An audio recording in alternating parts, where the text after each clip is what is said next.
Over here. So today we are going to conduct two important standards which are Ind AS 116, which is on leases, the new standard which is applicable first time on 31st March 2020.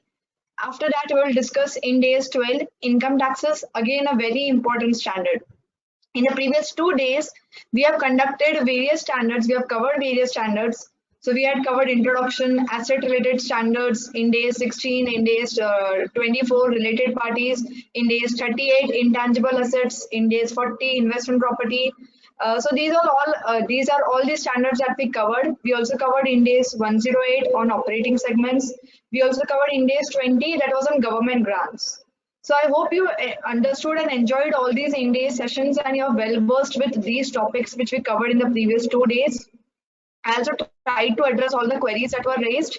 So today the main important topics we're going to cover from today, that is day 3, day 4 and day 5. The topics are very important. Financial instruments is there, consolidation is there, business combinations is there. These are all technical standards which has majority of differences as compared to your Indian GAAP. So we'll start with the leases standard, that is Ind AS 116. To give you a brief background, previously under Ind AS, when MCA notified the Indian accounting standards, Ind AS, at that point in time, Ind AS 17 was released for leases. That was the previous standard, which was as compared with or a replica of IAS 17, which is a IFRS standard. So IAS 17 and Ind AS 17 were issued previously. Then IASB and the US GAAP bodies made a joint agreement or made a joint arrangement with each other and came up with a new standard for leases, which had a different point of accounting, a different pattern of accounting, a completely different logic used for accounting of leases. They gave a much deeper guidance given by these two bodies together, and it was released universally or worldwide as IFRS 16. There is your ASC 842 under US GAAP. And similarly, even India adopted to this standard, that is Ind AS 116. This standard is first time applicable for the financial year 2019-20. So for listed companies, the Q1 of June 2019 was issued under the Ind AS 116 standard.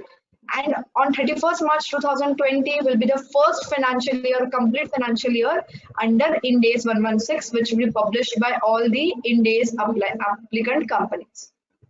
So let's see, how is it different from the previous standard? What is different under this standard? What is the logic used for the standard? How is accounting different? It is said, you might have heard, accounting has totally changed under the Ind AS 116 regime. So what exactly is the change under this new standard we will understand in this lectures.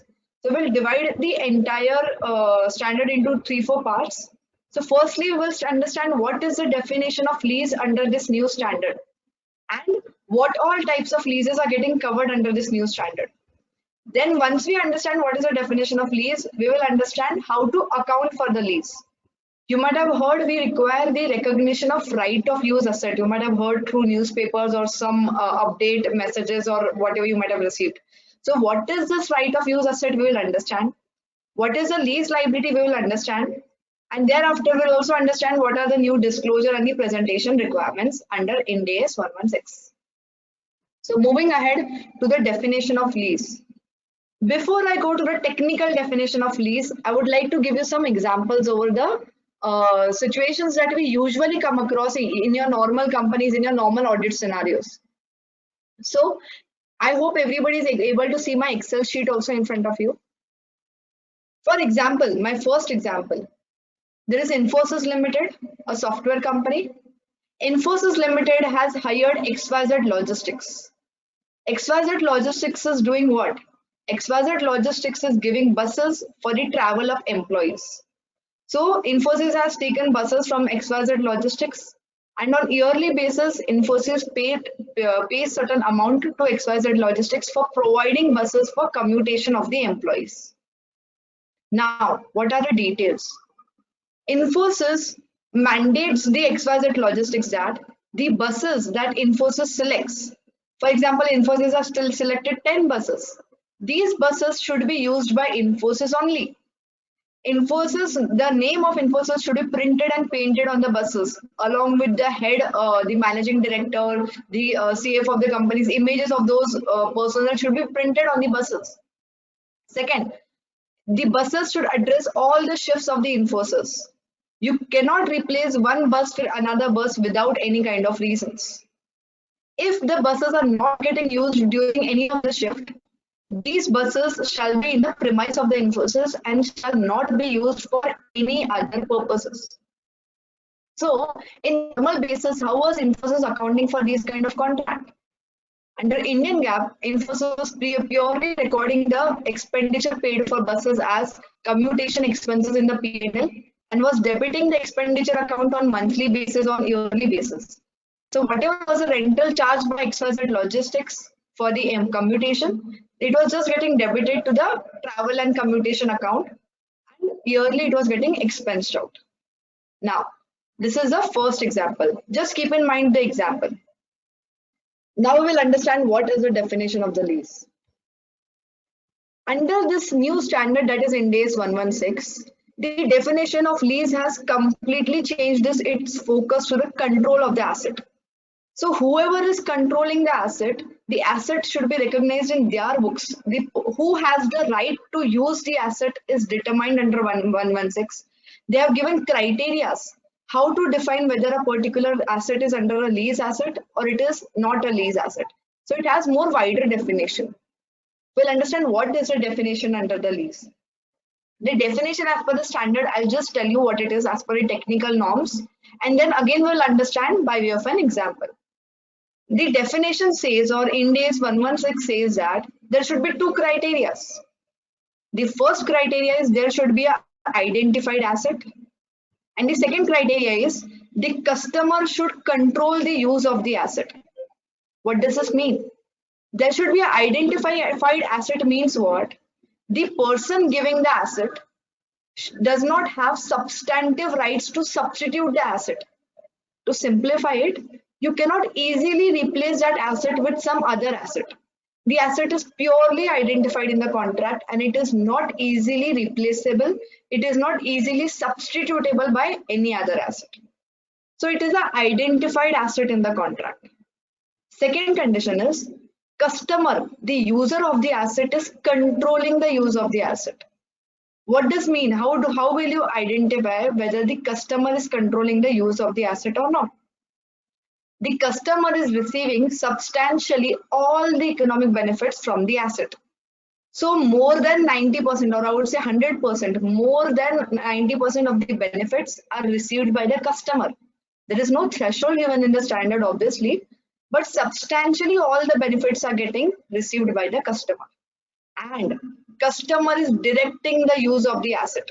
So how to use the asset, when to use the asset, how much to use the asset, what is the quantum of the usage, everything is directed by the customer. If all these conditions are getting satisfied, that is, it is an identified asset and customer is controlling the use of the asset, if both these conditions are getting satisfied, then the entire contract is a leasing contract. That means that customer has leased that particular asset and it falls under the definition of lease. Previously under Indian GAAP, it was very simple. Unless the contract says that it is a lease contract, it was not getting debited as a lease expense. So sort of rent agreements, your lease agreements, leasehold properties were the agreements which were falling under the lease definition, and only these expenditures were falling under the rent expense. Nothing other, no complexity, nothing was given under your AS, under your accounting standards. But here they have given a guidance based definition. If these criteria is getting satisfied, then it is a lease and the entire contract has to be accounted as if it is a lease. You will later on determine whether it is a finance lease, operating lease, how to account for it, whether lessee should account it, lessor should account it. All these norms are the second part. The first part is whether it is a lease or not. So let's go back to our original example. In this case, Infosys is using that buses. XYZ Logistics is giving buses to Infosys. Can XYZ Logistics replace the buses easily? Today I give number 1 bus. Tomorrow this bus is not available. I'll give some other bus. Day after tomorrow I'll give some another bus with another capacity. Can I do that as XYZ Logistics? Obviously, no. Infosys has specifically mentioned in the contracts that only those buses mentioned in the contracts, they have mentioned the number of the buses, they have mentioned the painting style or the pattern that Infosys requires on the buses. Only these buses should be sent by XYZ Logistics, nothing other is allowed. So there is an identified asset. The first condition is getting fulfilled. Second condition is whether the customer, whether Infosys is directing the use of the asset or not. So Infosys is exactly telling when buses are required, at what time they are required, where the buses should travel, which bus should go to Kothurud, which bus should go to Swargate. Everything is defined by Infosys. When it is not available, when it should be at the premise, everything about the buses is given by Infosys. So it is as good as Infosys, the customer is controlling the use of the asset.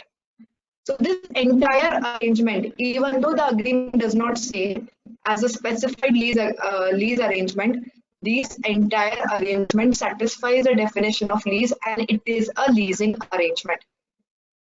So this entire contract is a leasing agreement. We'll see the accounting later on, but first I understand what is the definition of the lease and which contracts fall under the definition of the lease.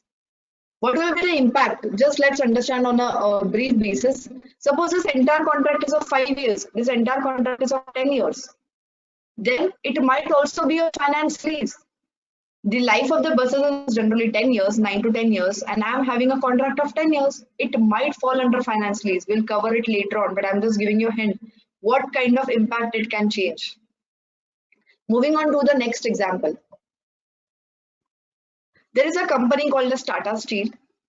Tata Steel has mandated or has asked Tata Power to set up a power plant in the premise of Tata Steel. So there is a power plant set up by Tata Power in the premise of Tata Steel. The Tata Steel mandates Tata Power that 100% of the power should be received by Tata Steel on a continuous basis. Tata Power cannot give the power to any other third party. Tata Power cannot distribute this power to any other third party which is generated out of this power plant. Whatever is the requirement of Tata Steel on a day-to-day basis, what is the power requirement for that particular day, will be informed from Tata Steel to Tata Power, and that much power has to be generated by this power plant, which will be in turn transmitted to Tata Steel. So what is this arrangement? Is there an identified asset? Is there a power plant? Obviously, it is an identified asset. Tata Power cannot easily replace the power plant. Today, I distributed power from this power plant. Tomorrow, this is not available. I'll give it from some other power plant. It is not possible because of the nature of the asset. It is not easily replaceable. The asset is not of a such nature that it can be easily substituted by any other asset. The second condition, whether the customer, that is Tata Steel, whether the customer is directing the use of the asset, whether the customer is controlling the asset. How will you identify that? Every condition. Tata Steel is receiving 100% of the output generated by the power plant. Substantively all the economic benefits from the asset, that is the power plant, is getting received by Tata Steel. Tata Steel cannot or Tata Steel directs the Tata Power that how to give the power, how much to give the power, what methodology to use, what is the requirement of that day. Everything is directed by Tata Steel. And even if there is any other conditions, Tata Power cannot sell it to third party. Tata Power is not a distributor. Entire output has to be given to Tata Steel. So all the conditions of this and definition given by the standard is getting met. Forget the definition, even logically you understand what is logically happening. It is logical that, or it is in turn, I mean, the substance of the contract is that even though this contract might appear on paper that Tata Steel is just purchasing power from Tata Power, but actually the arrangement is what? The power plant is built for Tata Steel. There is no other purpose of developing this or building this power.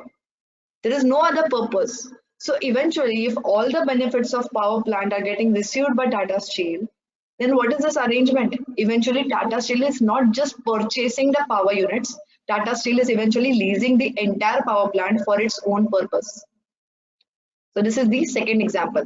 A very classic, I mean, the logic of this standard is very amazing. So just understand the logic of the standard. Let's understand the third example. These are the positive cases. I'll also tell you which definitions do not fall under the definition of the lease. Which are such criteria, if they are present in the contract, it will not be a lease contract. These are all the positive cases which I'm discussing initially. Third example. There is a company called as TCS. TCS has given cars to its employees. The MD has received Mercedes car, and such every designation of employee has been given a particular car. So what are the conditions? The owner of the car or the employee can use the car in its own manner. It can use it for bringing it to office. They can also use it for personal purposes. For any purpose, the car can be used. Repairs and maintenance are also on the employee. It is upon the employee how to use the car, how many times to repair the car, everything. There is no condition mentioned in the contract about the repairs and maintenance. It is as good as once TCS has purchased the car for the employees and employees using it, everything is governed by the employee, how to use it, when to use it, everything is by the employee. The TCS deducts from the salary certain percentage or certain amount for the usage of this car. Just as good as if it is a car of 10 lakhs, they might deduct some 20,000, 40,000 or 20,000 every month or whatever would be the amount. So deduct certain percentage from the salary. At the end, the employee has to purchase the car at 20% value. Is the condition in the contract? This condition might be there, might not be there. It is not making a difference. So what is this contract? Eventually, is there identified asset for that particular employee? Are they giving a pick-up and drop service? No, it is not a pick-up and drop service. The designated employees have been given cars from the companies which are being used by that particular employee itself. No other employee is using that particular asset. It is not like today I'm the MD, today I'll get Mercedes. Tomorrow if Mercedes is not available, I'll go through Tata Nano also. It is not that way. It is not an easily replaceable or easily substitutable asset. So it is an identified asset. Second condition is also getting met. The customer, here the customer is the employees. The employees are directing the use of the asset. The employees are controlling the use of the asset. All the economic benefits from the usage of the cars are getting received by the employees, and employees are directing the use of the asset. So all these three cases fall in the definition of the lease, and all these three arrangements are a leasing arrangements, in spite of the thing whatever it might appear on paper. In this case, TCS might show all the assets in its books as vehicles. TCS might just show that amount as deducted from salary as a staff welfare expenditure on account of cars given to the employees. So whatever the document might show, you have to go upon the arrangement, upon the substance of the arrangement. And the substance of all these arrangements is that it is a leasing arrangement. You will further go on to classification, you will further go on to accounting, that's a separate part. But firstly, it is an arrangement, that is a leasing arrangement. Moving ahead. So we discussed all these conditions. Let's go more in detail. So for arrangement to be a leasing arrangement, there should be an identified asset. The lessee or the receiver or the customer must substantively receive all the economic benefits out of the asset, and the lessee should direct the use of the asset. If all these conditions are getting satisfied, then the contract contains a lease. If all these conditions are not getting satisfied, the contract does not contain a lease. Even if one condition is getting failed, then the contract does not contain a lease. Even if one condition does not get satisfied. Now, we will also understand what is the substantive substitution right. This was one of the important condition over here. So substantive substitution rights is an important condition. Let's understand the details given about that condition also along with examples. So for the purpose of the condition of substantive substitution right, that is whether the asset is easily replaceable or not, there are two factors given by the standard. The first factor is whether the lessor, the provider of the asset, has the practical ability to easily substitute the asset or not. Is it practically feasible for the lessor to easily substitute the asset within the term of the contract?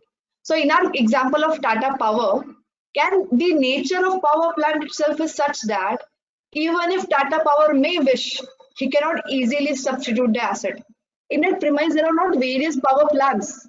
It is not such a case that within that premise there are 3, 4 power plants. Today I can sell from this power plant, tomorrow I can sell from that power plant. It is not that case. And the nature of the asset itself is such that you cannot easily replace the asset. Even in the case of Infosys, the buses cannot be replaced because of the conditions of the contract. So the lessor does not have the practical ability to substitute the contract, to substitute that asset. And the second parameter given by the standard is lessor benefits economically from substitution. Whether it is economically feasible for the lessor to substitute that asset, whether it is what kind of cost will the lessor incur.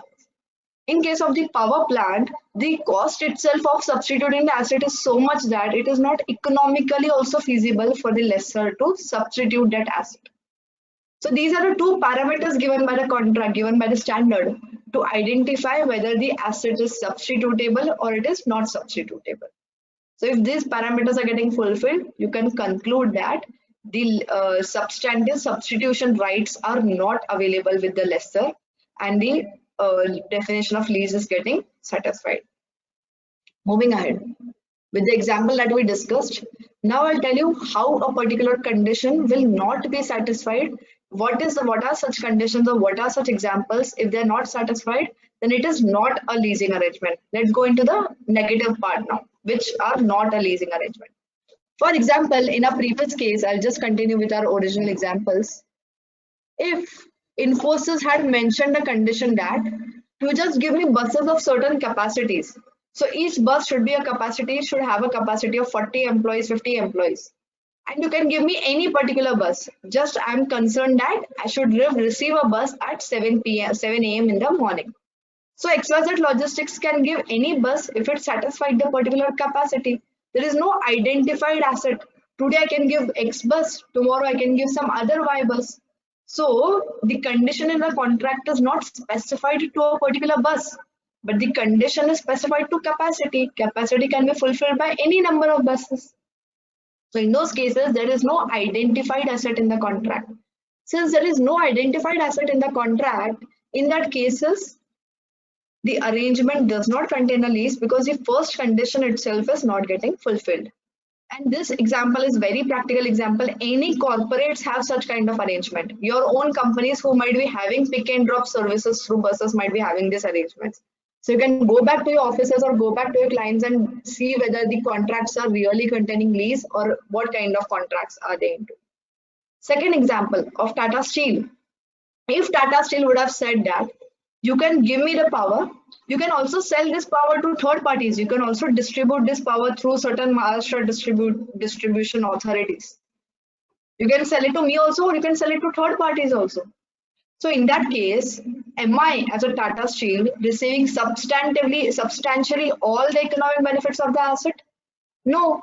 Power plant can sell the power to me also. Tata Power can sell the power to me also, and it can sell the power to some other party also. So I am not only the person, or I am not only the customer who is receiving all the economic benefits out of the asset.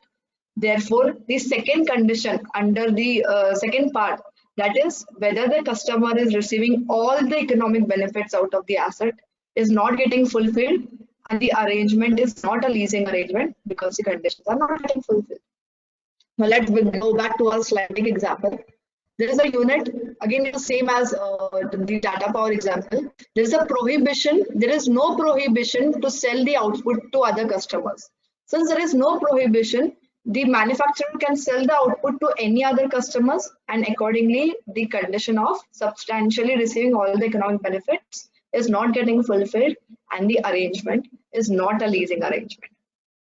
Alright, I hope the definition is clear. Through this definition, we have almost changed the balance sheet of a company through crores of rupees. There was 2-3 companies where almost the impact was of 400 crores, 500 crores on account of simply this one definition. And since the criteria, or since the contract was fitting into the leasing contract. So analyze this definition in a detailed manner wherever you're working, and this arrangement can result into the huge differences between the balance sheet of the company. So this was the solution about the arrangement. Since substantially all economic benefits are not getting fulfilled, that is why it is not a leasing arrangement. Moving ahead, I hope everything is clear. Wherever you have any kind of queries, just note it down. At the end of the session we'll discuss all the queries. Moving ahead to accounting for leases. You might have heard that the lease accounting has changed drastically under the new standard. So what is this drastic change? Under the new standard, there is a concept of right of use asset. We'll discuss that concept in detail. There is a concept of lease liability. We'll discuss how to compute that lease liability. But the basic difference is previously under your Indian GAAP or under IAS 17, under Ind AS 17, the lease arrangements which are in the nature of operating lease were just off balance sheet leases. What does it mean? Only the expenditure spent every year on the rentals was getting debited to P&L. Nothing else. Nowhere in your financials any kind of accounting was done to reflect what are your pending obligations or whether you have a right to use a particular asset. Nothing was getting reflected. Only the accounting was done was rent was getting debited to your profit and loss account. Nothing else. So under this new standard, all the assets, including the operating leases, form a part of your balance sheet. All assets are on your balance sheet. How does it get accounted for? We will look ahead. So it is in the same manner how your finance leases are getting accounted for. So we'll just see how it is getting accounted. We'll discuss this impacts later on. We'll just see the accounting before. So what the accounting is, in case of the balance sheet or in case of the operating leases, you have certain arrangement or you have certain tenure of the lease. For example, I'm leasing a building for a period of 10 years. Every year my rentals decided are 10,000, 10,000, 10,000 for each year. Assume for a time being no escalation, nothing, to simplify the example. So every year the lease rentals are 10,000 rupees per annum. And this is what the arrangement is. So under previous GAAP, I used to just debit 10,000 to my P&L. But what is the substance of this arrangement? I am getting a right to use that building. I'm not the owner of the building, obviously, but I'm getting the right to use that building for a period of 10 years. Can anyone remove me out of the building for a period of 10 years? No, since I am into the contract with that lessor and I am only going to use that building for a period of 10 years. So I have the right to use that building for the period of 10 years. Shouldn't my balance sheet show that right? Since I have that right, shouldn't my balance sheet also reflect that right to use that asset? Yes. So my balance sheet reflects an asset which is a right of use asset. Similarly, since I have entered into the contract, I also have the obligation to pay the rentals for a period of 10 years. I have the obligation to pay the rentals. Accordingly, my balance sheet should also show the liability, the lease liability for the payment of the balance rentals. So conceptually it is, your balance sheet would show the right of use asset, which is similar to any other asset, any other property, plant and equipment. And your balance sheet would also show the lease liability. We'll see the accounting, how does it happen. So in this cases, as I discussed, the example is, I'm into a leasing arrangement. The lease will take a tenure of 5 years. I hope you can see my Excel sheet. So the tenure is of 5 years. The every year rentals are 10,000. If these rentals were escalated, if it was 10,000, 12,000, 13,000, 14,000, under Indian GAAP, you used to straight line these rentals. Okay. So this was what was done under Indian GAAP. What will happen under Ind AS? Under Ind AS, you will record for a right of use asset and you will record for a lease liability. But what is the method of measuring this lease liability and what is the method of measuring the right of use asset? The lease liability is accounted for as good as some other borrowing. So as good as some other borrowing, you're going to pay 10,000 every year. So this is how it will get accounted. You will discount this lease liability to the present value. Today on day one, what is the present value of my lease liability? So I will discount it. At what rate of interest, we'll discuss everything later on. So I'll discount the lease liability to present value. So in our present case, it is discounted at 10%. This is what rate we'll discuss. So the present value is 37,908 is the present value of the 5 years lease rentals. So my lease liability will be reflected at 37,900 in my balance sheet. My right of use asset will be equal to my lease liability. So whatever is my lease liability, my right of use asset will be of same amount.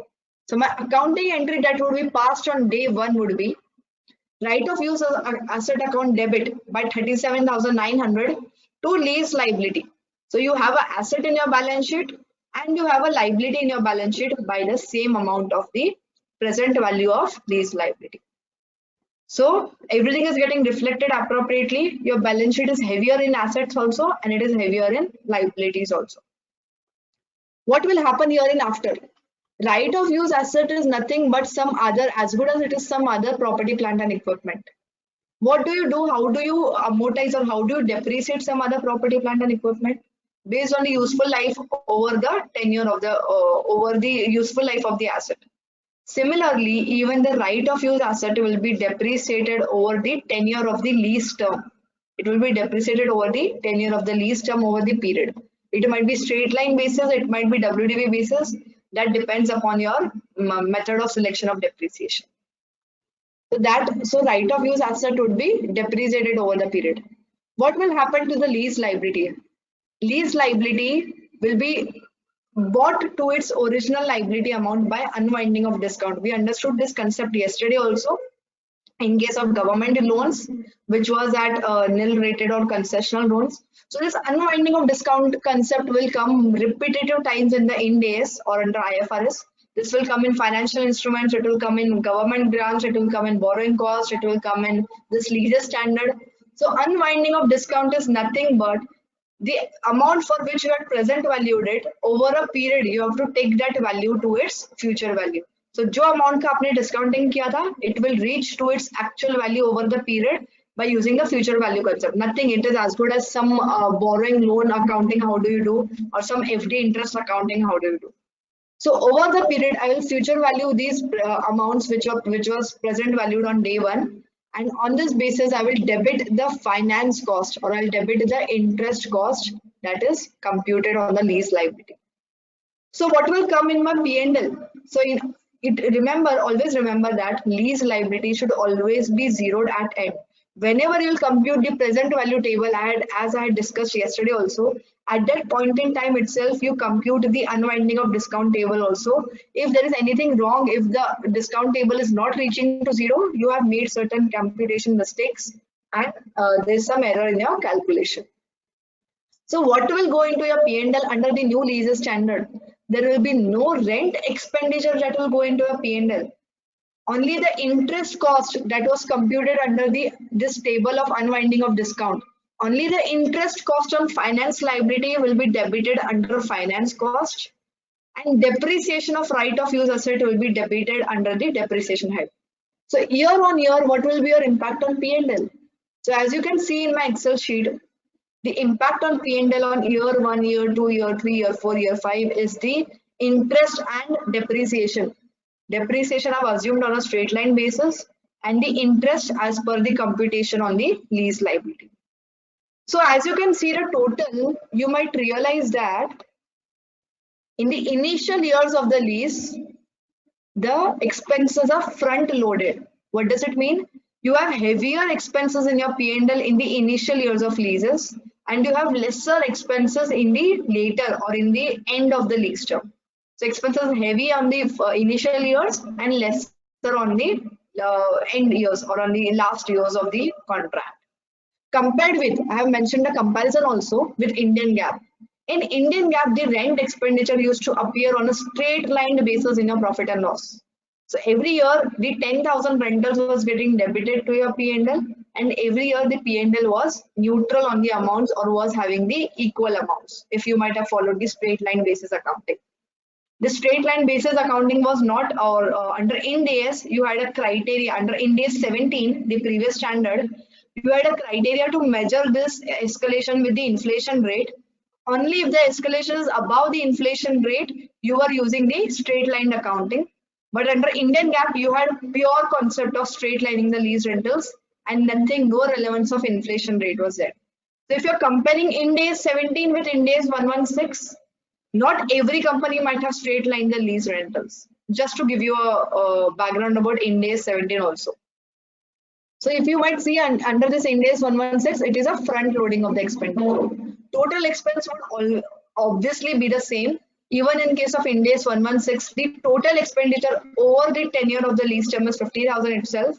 Even under previous GAAP, even under Indian GAAP, it was 50,000 itself. What is changing is the nature of expenditure. Here you have interest and depreciation. Under Ind AS, you have ROU asset and lease liability. Whereas under previous GAAP, you only had rent expense and no asset and liability. So this is the fundamental change in the accounting, which is there under 116 vis-a-vis the previous standard, that was your Indian GAAP or your Ind AS 17. So what will happen on account of this? Your balance sheet would be asset rich, as well as it will be more heavily dated. Your expenditure would be divided into interest and depreciation. Accordingly, your EBITDA would improve because all the expenses are going into interest and depreciation. So your EBITDA of the companies after Ind AS 116 would improve. Accordingly, if you see the financial ratios also, the financial ratios also have the major hit on account of this accounting, because the balance sheets have become asset rich, and obviously you have liabilities also, but the balance sheets are asset rich. And in the initial years, the profit after tax would be reduced because you have front loaded expenditure in the initial years, compared with at the later years, your profit after tax will be reduced compared to Indian GAAP. So you would have the comparison over the tenure also. Your interest coverage ratios, asset turnover ratio, everything will go a change because your assets have significantly increased and the impact is significant. You find out any companies, any listed companies, quarterly financial statements who are following Ind AS, majority of the companies, you go into the FMCG sector, you go into the telecom sector, you go under the construction sectors. These sectors have huge impact of this leases contract, and the impacts on the ratios is also very huge. Going ahead to whether there are any exemptions in case of this accounting. What are the exemptions? Should we follow lease accounting? Should we follow this discounting, unwinding for every kind of asset that we do? Today I'm renting printers in my office. Should I follow this lease accounting for that also? It will be very tedious for the companies.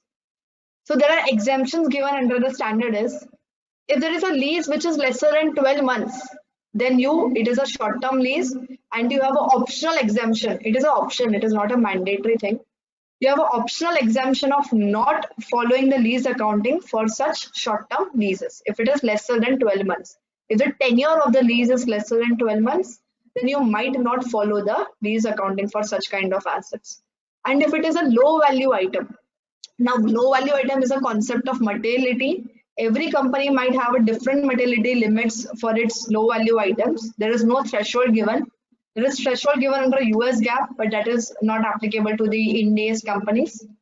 So if it is getting classified as a low value items, so you might classify your printers, your photocopying machines under this low value items, and you might not follow the lease accounting for such kind of assets.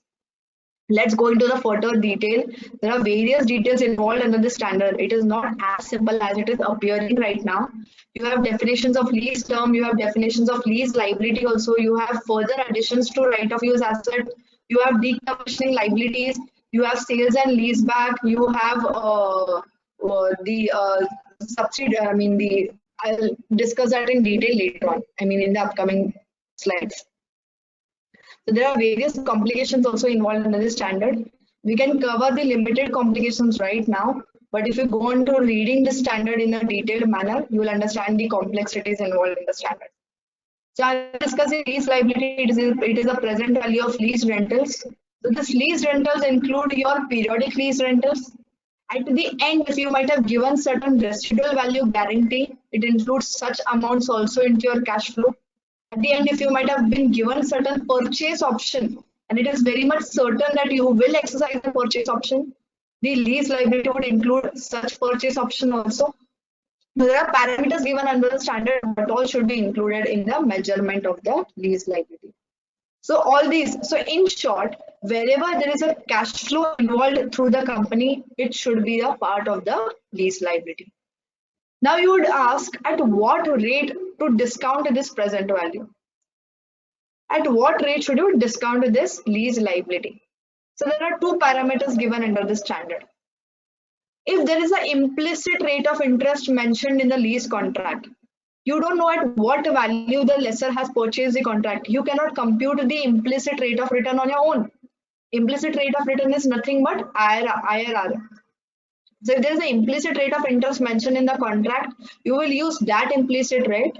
If there is no implicit rate of interest, then you will use the incremental borrowing rate of the lessee. So I am the lessee, whatever is the incremental borrowing rate for me, at that rate I will discount the lease liability. So this is the peculiarities about mentioning about discounting the lease liability. Moving ahead to how to measure the right of use asset. Till now we were on to very much basic that right of use asset is nothing but equal to the present value of lease liability. But what ahead? If you might have incurred certain indirect cost, you might have paid a certain cost for entering into the contract, stamp duty cost, certain brokerage cost, commission cost, any cost that you might have incurred has to be debited to the right of use asset. So today I've given certain brokerage to my commission agent. That cost also will debit to the right of use asset. It has no relevance with my lease liability that I've already paid. So that amount will be debited to my right of use asset. What if you have made certain prepayments, certain advance payments? Since it is an advance payment, it won't appear in the lease liability. It is no longer a liability. So that is why it didn't come up in the computation of the present value. So any kind of prepayments made under the contract would also be debited to the right of use asset. And the last part is restoration and dismantling obligation. This concept we have already discussed in Ind AS 16. So it is, and again, it is very much popular in any kind of leasing arrangements, specifically for buildings. So majority of contracts you might have read is whatever furniture you might have built in into your contract, that furniture has to be removed at the end of the lease term. If the contract contains such kind of clauses, it is nothing but a restoration obligation that the lessee has to incur, or the lessee has to incur the expenditure at the end of the lease term. So if you have such kind of restoration and dismantling obligation, even the present value of such restoration and dismantling obligation also has to be added in the right of use asset. The entire detailed concept we have discussed in Ind AS 16. So every accounting, the rate of discount, everything will be as per the Ind AS 16 concept itself. I'm not going to repeat the concept again over here. Moving ahead. So what is the conclusion, or what is the overall or overview of the picture of this lease accounting? So for the purpose of lessee, it doesn't make a difference whether it is a finance lease or operating lease.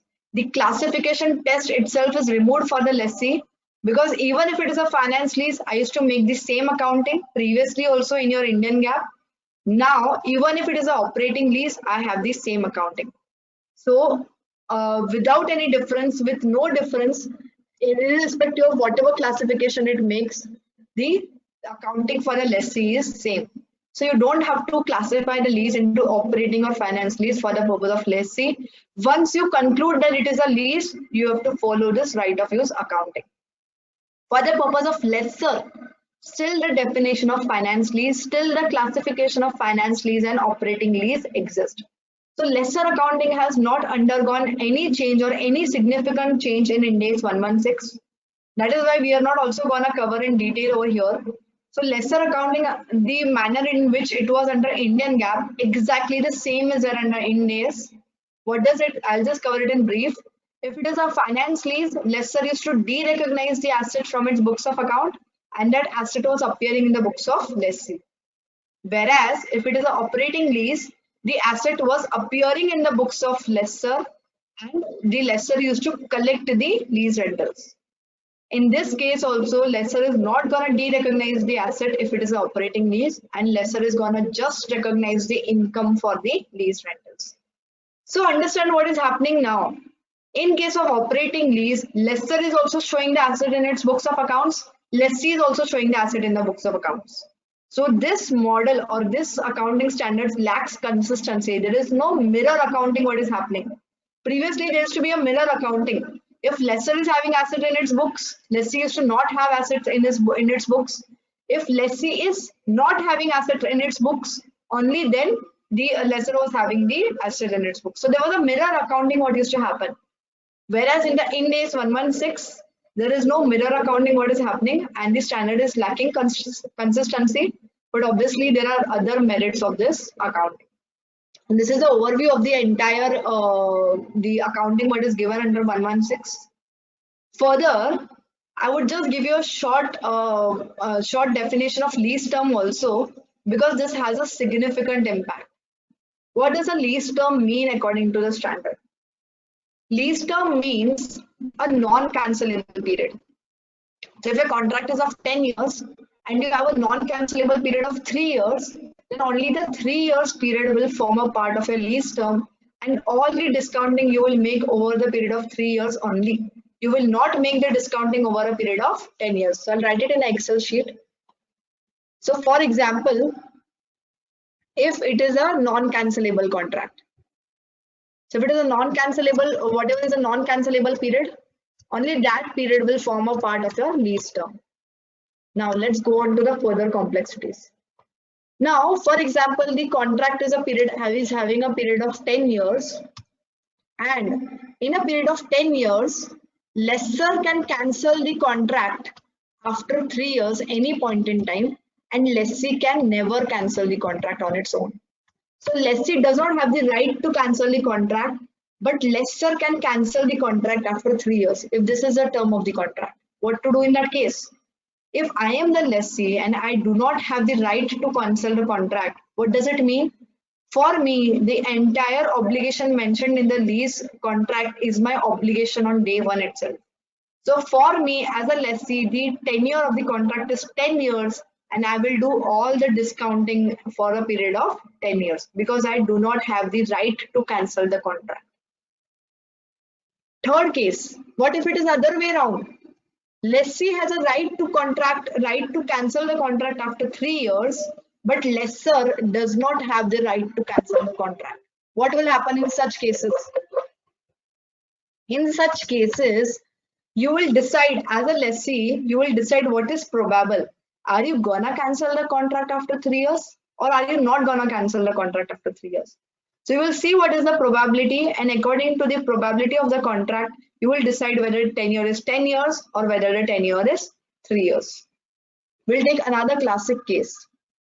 For example, if my contract is of 3 years and anyone, lessor or lessee, by giving a notice of say 2 months, 3 months, can cancel the contract at any point in time. So lessor also can cancel the contract, lessee also can cancel the contracts, and these are the majority of the contracts, I would say. So both lessor as well as lessee has an option to cancel the contract after the period of, after giving a notice of 1 month, 2 months, whatever might be mentioned in the contract. Please note, such contracts do not fall in the lease term itself or do not fall in the definition of lease itself. Today also I can go and cancel the contract by giving a notice of 1 month. So what obligation do I have? Just a rent of 1 month. So as good as it is a short-term lease for me, and no lease accounting has to be done. So such kind of contracts which fall into the definition, which has a lease term that any party, lessor as well as lessee, can cancel the contract at any point in time. No lease accounting or no such ROU accounting has to be done for such contracts. It is clearly mentioned in the standard. This is not any interpretation given. There are clear words in the standards. If either party has a right to cancel that contract, then this lease accounting has not to be followed at contract. Logically also it is the same. How will you show a lease liability for which you have at any point in time you can get out of that liability? So liability is only such that which is certain that you're gonna pay that amount.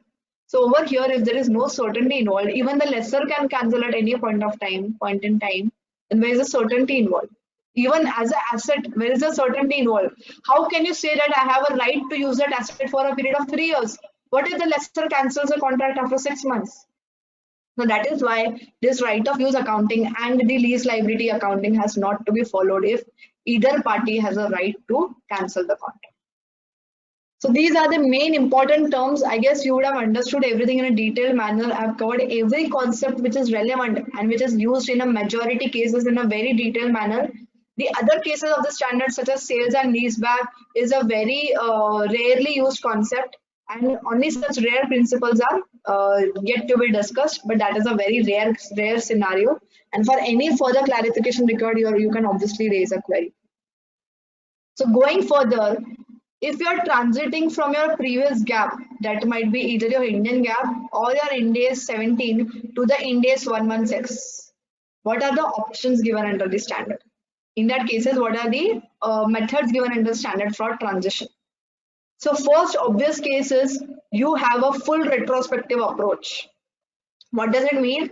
You have to restate every lease contract, you have to restate every contract, and as good as come up to a conclusion what would be the accounting, as if you would have followed Ind AS 116 from the very beginning. So this is a complete retrospective approach. In the cases where you're following the complete retrospective approach, you will have to restate your comparative figures. Even your comparative figures would be as per Ind AS 116. So suppose the first year of application is 1920. Even my 1819 would be as per Ind AS 116. And whatever are the impacts on account of application of the standard will be given on the opening balance sheet date. So what is the opening balance sheet date in my case? My comparative year is 1819. My current year is 1920. And my opening balance sheet date is 1st April 2018. That is the opening date of my comparative year. So whatever are the impacts will be given as of 1st April 2018. You're restating your comparative year also, and you're restating your current year also. The second approach given is the modified retrospective approach. What do you mean by this modified retrospective approach? You did not restate your comparative year. You will only give all the impacts on the beginning of the current financial year. So whatever are the impacts you will give as of 1st April 2019. So my current financial year is 1920, and whatever are the impacts should be given as on 1st April 2019. And there is no comparison. I mean, the comparison is not appropriate, obviously, because your 1819 is under the previous standard and your 1920 is under the current standard of Ind AS 116. But this is an option given to the users of the financial statements or to the for the application of this standard. So all the impacts will be given as on 1st April 2019. There are certain practical expedients also. Any standard, whenever a government issues, they give certain practical expedients. What does it mean? Certain practical difficulties, such as if a contract is already over previously, if a contract is already completely over, in that cases you might not apply this standard. If a contract is only having a balanced tenure of only 12 months, then you might not follow this accounting. So these are practical expedients. So only for 12 months, you might not follow this complex accounting. So these practical expedients are only possible in the modified retrospective approach. No practical expedients are possible in the complete retrospective approach. Because what does this approach mean? You're completely going by a retrospective method. You're following Ind AS 116 as good as from the very beginning. So these are the two transition approaches given. Some people also call the approach as a prospective approach. So don't go by the name. There is nothing called as prospective. Prospective means that everything will be applicable whenever you enter into a new contract. At that point in time, you will give the impacts. There is nothing called as a prospective approach. Any new standard can never be applicable prospectively. Even if the name of the approach, some people have just seen certain annual reports who use the word as prospective approach. But no such wordings or no such method is given under the standard. They have used just a different terminology has been used by them. All right, I hope this standard is clear to you all. And we have discussed these approaches also in detail. If you have any queries regarding this standard, then you can obviously note it down. We will discuss it at the end of the session.